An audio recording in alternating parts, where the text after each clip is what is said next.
Madame, Monsieur, bonsoir et bienvenue sur ITV le 1945 dans l'actualité de ce samedi. La Tabaski célébrée aujourd'hui par la coordination des musulmans du Sénégal à Dakar et à l'intérieur du pays. La prière des deux rakas a été l'occasion de formuler des prières pour un Sénégal de paix, d'union et de cohésion. La situation politique est largement revenue dans les sermons. D'énormes dégâts à Kolda suite à la pluie la nuit dernière. L'hôpital régional envahi par les eaux, des services d'urgence complètement inondés et beaucoup de matériel endommagé. Les routes sont aussi impraticables et nous le verrons dans ce 1945.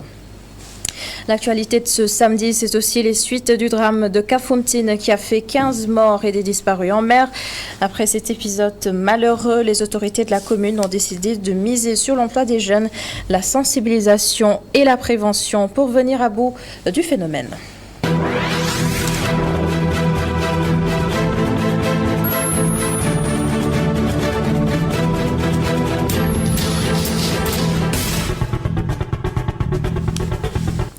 Alors, à l'occasion de la célébration de l'Aïd el-Kabir, le président Macky Sall a gracié 516 détenus.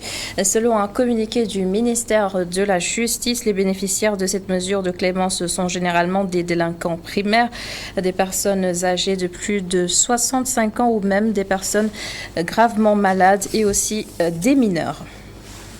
Et comme vous le savez, la coordination des musulmans du Sénégal a célébré la Tabaski aujourd'hui. La grande mosquée de Mermoz a accueilli plusieurs musulmans, dont le ministre de la Justice, Maître Malick Sall. Après la prière des deux rakas, il s'est prononcé sur les prochaines élections législatives prévues à la fin de ce mois de juillet. Abdoulaye Wade est Sidignon pour le compte-rendu de la prière. La grande mosquée Fenêtre Sotrak a accueilli les musulmans venus effectuer la prière de la Tabaski ce samedi. Après la prière, l'imam El Hadj Mamadou Ndiaye a rappelé l'historique et les bienfaits de la fête de la Tabaski dans son sermon.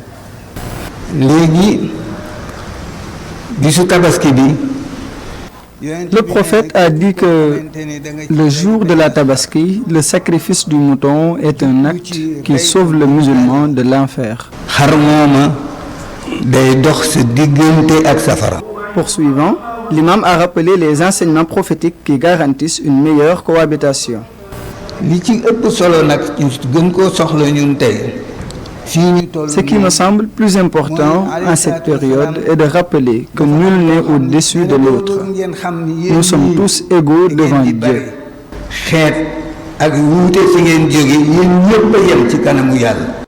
Le ministre de la Justice, Maître Malick Sall, a formulé des prières et invité les citoyens à retourner travailler après les élections législatives. Dieu vous a permis de fêter la Tabaski. Il faut d'abord commencer par le remercier. Par le remercier effectivement de vous avoir accordé cette faveur. Et de prier pour la paix du Sénégal. Et prier pour que nous allons aux élections, pour que ces élections se fassent dans la paix et dans la concorde nationale. Tout le monde doit y aller. Tout le monde doit savoir que c'est son droit citoyen d'aller voter. Que celui qui va, tout le monde se mobilise pour voter. Et quand on finit de voter, on se retrouve autour de chez soi. Et on attend les résultats et on attend à qui Dieu et les citoyens donnera la victoire. La Tabaski est la fête la plus importante pour les musulmans. Elle est vécue dans la joie à Mermoz, même si une bonne partie des Sénégalais célèbrent la fête du mouton ce dimanche. La Tabaski également célébrée à Niaritali, des messages de paix et de promotion des valeurs religieuses, surtout en cette période électorale. Les mots de l'imam Ousmane Sy, recueillis par Modou Diouf et Augustin Mandan.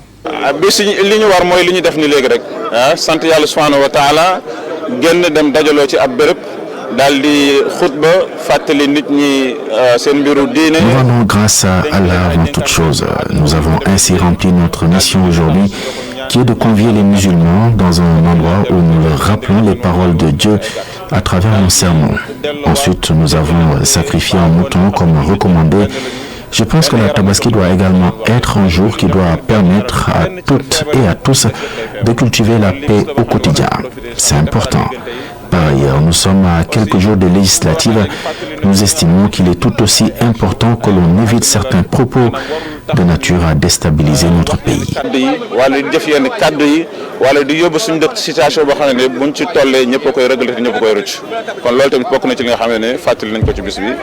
Le même message également lancé par l'imam Ahmed Dembassou à Guédiawaye dans son sermon. Il a appelé la classe politique à militer pour la paix durable. Les précisions du chargé de coordination de la prière, Ibrahim Meng, au micro de Boudal Diache. L'imam est revenu sur la situation au niveau du Sénégal, les tensions politiques entre l'opposition et le pouvoir. Donc il a exhorté, en tout cas, à tous ceux qui sont des acteurs politiques, vraiment de penser au peuple sénégalais, à l'intérêt du peuple. Donc d'apaiser les tensions, montrer que vraiment les gens sont dignes, n'est-ce pas, de diriger ce pays-là. Donc il a appelé à une accalmie continue, n'est-ce pas, notamment au niveau des élections législatives qui vont se dérouler le 31 juillet, Inch'Allah. Donc un appel à toute la population, n'est-ce pas, que les choses se passent dans les règles de l'art et que vraiment, opposition comme pouvoir, que chacun puisse montrer en tout cas que c'est l'intérêt seulement du Sénégal qui prime sur tout. Et à Kaolack, l'imam Cheikh Ibrahim Diallo est revenu sur les séries de crimes au Sénégal notés ces derniers temps. Selon lui, les responsabilités peuvent être situées à plusieurs niveaux. Je vous propose de l'écouter avec Adama Sarr.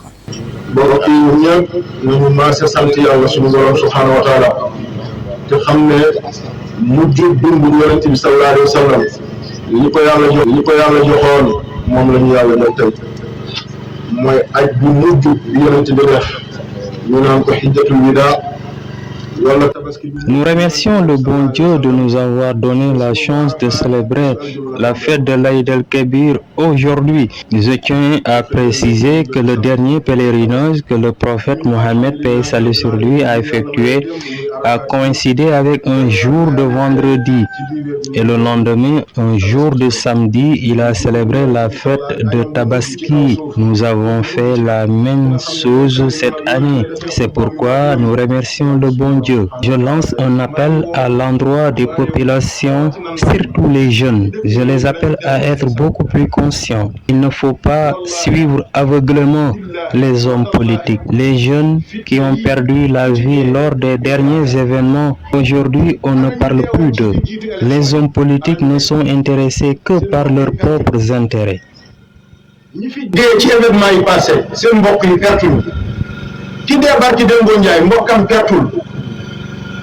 nañu delloo suñu xel yi ñii fi ñu jëm ak ku mu ci doon pouvoir la opposition la société sax li ñuy won ci biti li nekk ci biir bokkul ku ñu woo ci fitna buñ ko ci wuyu fitna baaxul. La majorité des musulmans du Sénégal va fêter donc la fête de Tabaski demain. Les moutons sont encore là, bien présents dans les points de vente. Certains éleveurs craignent une mévente et puisque le scénario se reproduit tous les ans, ils ont aussi des alternatives. Khadija Diouf, reportage. Des vendeurs de moutons installés un peu partout avec leurs bêtes. Sous les bâches, certains éleveurs font leur sieste, d'autres donnent à manger à leurs ruminants. Ici, à la foire de Dakar, les moutons qui sont les stars du moment sont encore visibles au grand dents des éleveurs. À ce rythme, Mohamed Ba risque d'avoir des invendus, une perte énorme pour celui qui vient du Fouta. Les moutons que nous exposons, nous les avons achetés très cher. Ensuite, nous avons payé 300 000 francs pour les transporter jusqu'ici. Donc, s'il y a une vente, ce sera une grande perte pour nous. Charlotte ne veut pas penser pour le moment à une mévente. Nous ne souhaitons pas avoir des invendus, mais avec ce qui reste, je ne pense pas qu'il y aura des méventes. En cas de mévente, Omar a déjà planifié sa stratégie. Au Sénégal, les gens ont toujours besoin de viande.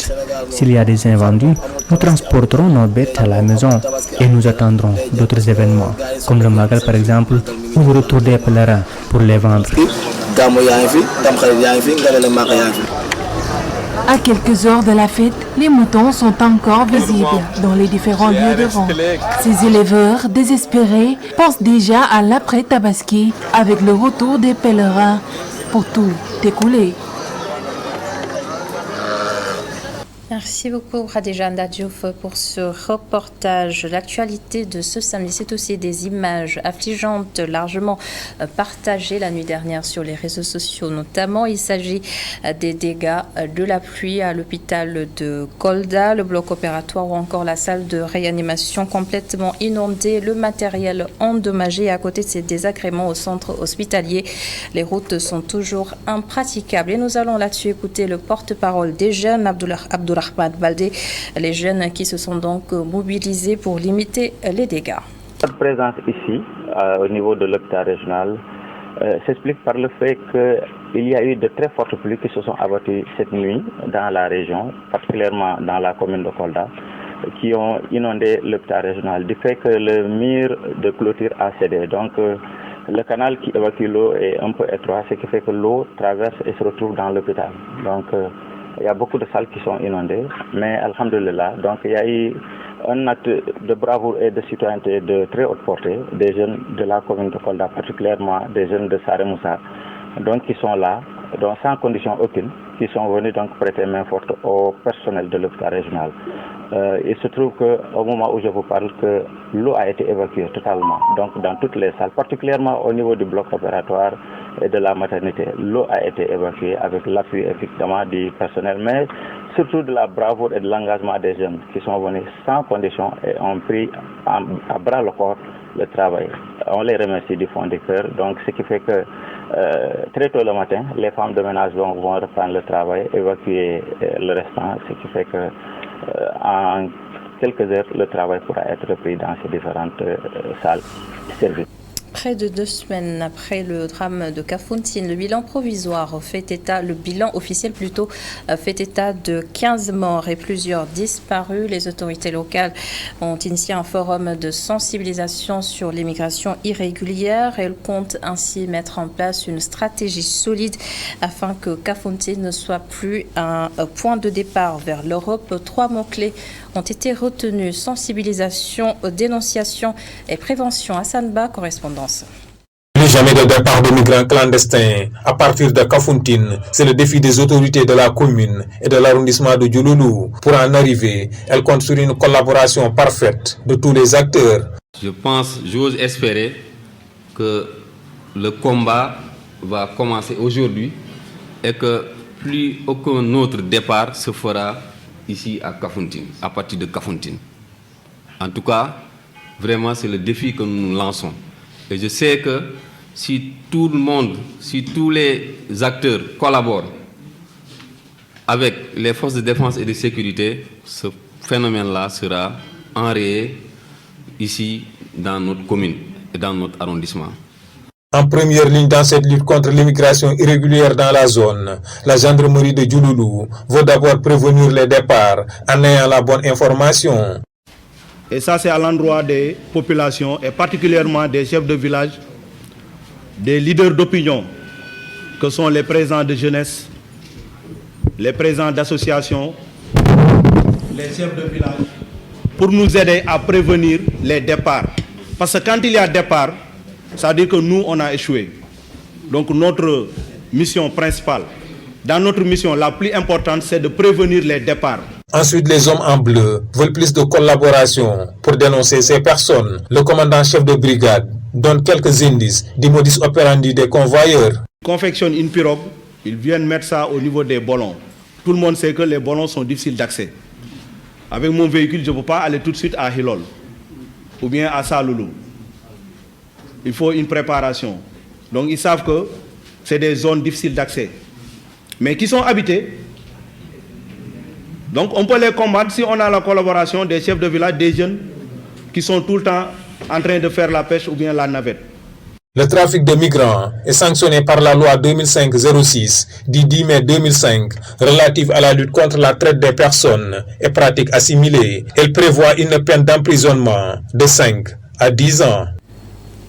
Et à Sanba, une solution économique n'est pas à exclure non plus. Le maire de la commune de Kafountine veut d'ailleurs activer ce levier en passant par l'agriculture.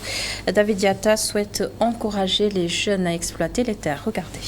Kafountine peut constituer une réponse, une véritable réponse pour mettre fin à ce phénomène. Si le potentiel économique qui est là est bien valorisé, nous pourrons trouver de l'emploi durable aux jeunes et les faire rester.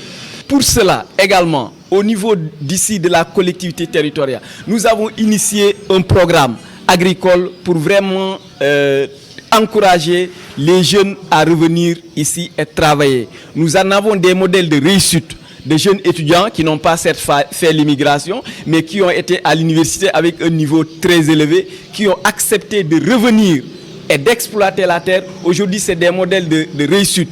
Et au moment où je vous parle, il y a un de vos confrères, c'est un journaliste qui a été recruté. Il a décidé aujourd'hui de revenir et de rester, de travailler. Et c'est un modèle de réussite. Il dit que c'est possible.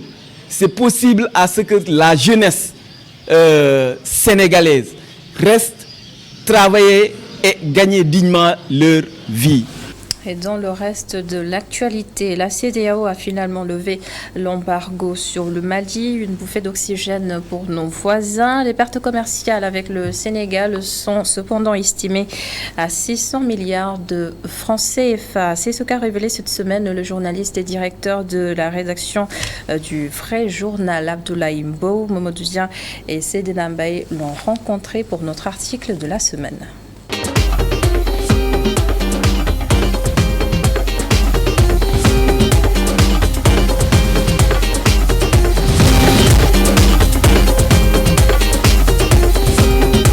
Les chauffeurs appuient à nouveau sur l'accélérateur et reprennent la direction du Bamako. La CEDEAO lève l'embargo sur le Mali. Un ouf de soulagement pour l'économie si l'on se fie à l'article d'Abdoulaye Mbow, directeur de la rédaction et rédacteur en chef du cadet des quotidiens sénégalais. Le Vrai Journal. Le Mali et le Sénégal, c'est véritablement des allers et retours incessants du point de vue de l'approche économique. Il y a énormément de Sénégalais qui commercent avec le Mali. Il y a énormément de Sénégalais qui vont chercher des marchandises au Mali. Donc, ces Sénégalais ont été fortement impactés par l'embargo. Ils n'ont pas pu se déplacer, ils n'ont pas pu se rendre au Mali pour véritablement écouler leurs marchandises, pour aller chercher des marchandises et revenir au Sénégal pour pouvoir les vendre. Je crois bien que c'est une manne financière considérable qui a véritablement eu des impacts par rapport justement aux retombées économiques de tous les jours, de tous les mois, de toutes les années. Non sans tenir compte également de ces entreprises sénégalaises, surtout les cimenteries, qui ont été quelque part également impactées par véritablement l'embargo économique contre le Mali. Les échanges commerciaux entre le Sénégal et le Mali sont denses et variés. Cet embargo mis en application depuis janvier dernier a entraîné des pertes estimées à 600 milliards de francs CFA, d'après l'article du journaliste. Il faut quand même retenir et rappeler que la majorité justement des produits maliens transitent par le Sénégal, par le port de Dakar, embarqués dans des camions à destination justement de Bamako et des autres localités, des autres régions du Mali. Donc les échanges en tout cas ont été estimés à peu près à 600 milliards dans leur globalité si l'on tient compte des chiffres donnés en tout cas par des économistes, par des experts en la matière. Cependant, au-delà justement de ces échanges, il faut dire qu'il n'y avait pas un embargo total sur l'ensemble des produits. Donc les produits qui ont été concernés par l'embargo effectivement ont causé des pertes économiques. Mais un économiste confie à Abdoulaye Mbow que les conséquences sont beaucoup plus ressenties. Au Mali, le pays est asphyxié depuis des mois, dit-il, sur le plan économique. comme sociales. Au-delà de l'économiste, après avoir interpellé d'autres personnes ressources, après avoir écouté pour entendre en tout cas les développements faits par autres personnes ressources, effectivement l'on se rend compte que c'est le Mali qui a beaucoup plus ressenti les contre-coups. C'est le Mali qui a été beaucoup plus asphyxié du point de vue économique. C'est le Mali qui a été asphyxié du point de vue social. Donc je crois bien que s'il y a un embargo contre un pays, et effectivement c'est le pays qui ressent le plus par rapport justement aux autres pays avec lesquels il partage la communauté ouest-africaine qu'est la CEDEAO, parce que si le Mali avait l'opportunité d'aller vers la Guinée, c'est plus cher, c'est plus long. Si le Mali avait l'opportunité d'aller vers la Mauritanie, c'est plus cher et encore beaucoup plus long. Donc la Côte d'Ivoire et le Sénégal, je crois bien, compte tenu du fait que c'est des pays bénéficient de ports, en tout cas qui ont des places importantes, véritablement dans la zone ouest africaine et de l'Afrique de manière générale, je crois bien que ce sont ces deux pays-là qui pouvaient véritablement servir de béquille économique au Mali. La levée de l'embargo est donc une bouffée d'oxygène pour le Mali, soutient l'économiste dans cet article d'Abdoulaye Mbow, paru mardi dans le Vrai Journal.